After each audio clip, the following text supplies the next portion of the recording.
when we have a huge set of team, just from a cyber point of view, just looking at different products. So that's either be Palo Alto's of the world or Akamai or whatever else, or Microsoft for that matter. And then we have really the good governance around it. So governance consisting of privacy folks, risk folks, of course, and other stakeholders trying to tell us how do we actually manage the governance on how we manage cyber, not just cyber, but other model risk and other things in the place. Was often initially started as human speed. You're dealing with a particular bad actor or a group of bad actors. Now it's transformed into machine speed. This is how we have it. It's robots versus robots. It's now a race. It really is a race between getting our robots to make the terrain much more difficult for the incoming robots, because the one thing we do have control is we control our terrain. We can make it absolutely difficult. They have to get in. So having that kind of understanding and that kind of agency to create that kind of terrain is essentially our kind of standpoint. So 90% of respondents said they were in a good position when it came to cybersecurity. But the other data points showed that less than 30% were actively doing cybersecurity training with their employees, who are probably the biggest exposure to an outside threat. So I had a customer who was looking for cybersecurity training for their staff, chose not to do it, and literally following a week, somebody got a social engineering phishing email, clicked on something got loaded, and then spent a good 2 weeks cleaning it up. I think when we look at defense and depth layers, when we do our tabletop exercise or we do scenario testing, we will assume 1 or 2 layers or 3 layers have failed, and then what's the impact? So when you think about somebody clicking on a link and so forth, I get it, that happens. Then we look at our desktop or endpoint controls, right? And then we even assume further, okay, one of those failed, right? So we do go through that quite a bit. I mean, scenarios can be unlimited at times, so we do draw a line somewhere. But I think when you think about the organizations that are getting caught with phishing link, I think that I would say the other thing will be, you guys just got to make sure that you have other controls in place. Yeah, I think it's one of those things where it's not necessarily the response. Response is important, of course.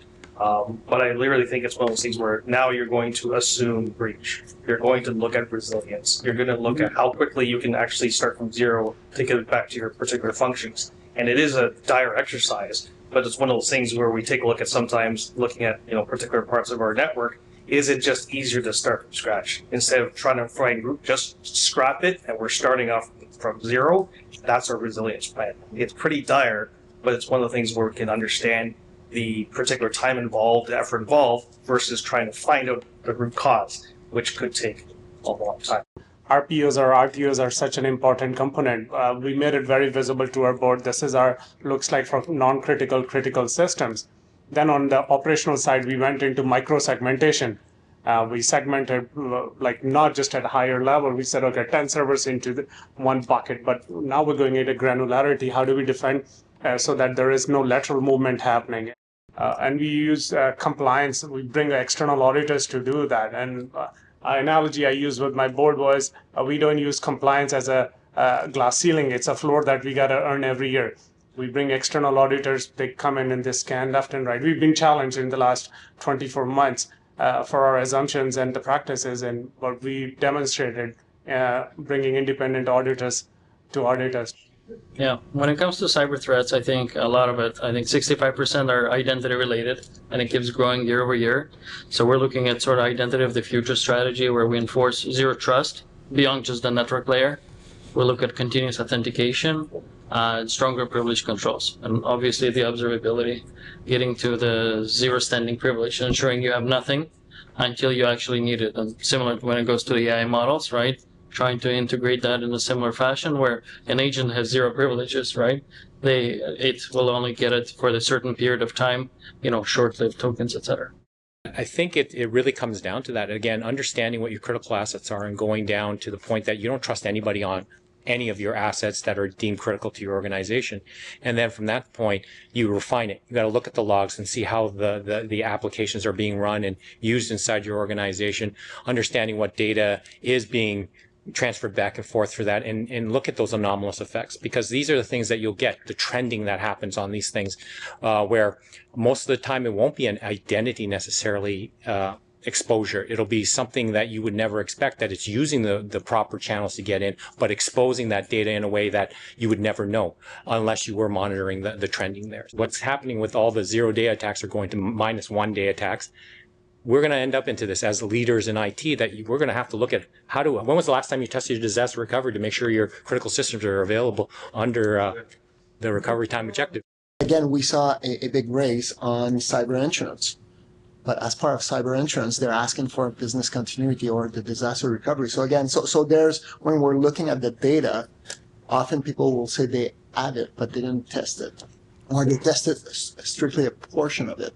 And this is where I think the business has to be aware. And cybersecurity, even though IT is the largest actor in cybersecurity, it has to be owned as well by the business. If it's measured through board engagement and you have that control at that level, cyber becomes very important. I would add one more tool in what you said. DR is very important, but I highly recommend to get an e-discovery as well yourself, because this is essentially become something you need to learn what went wrong.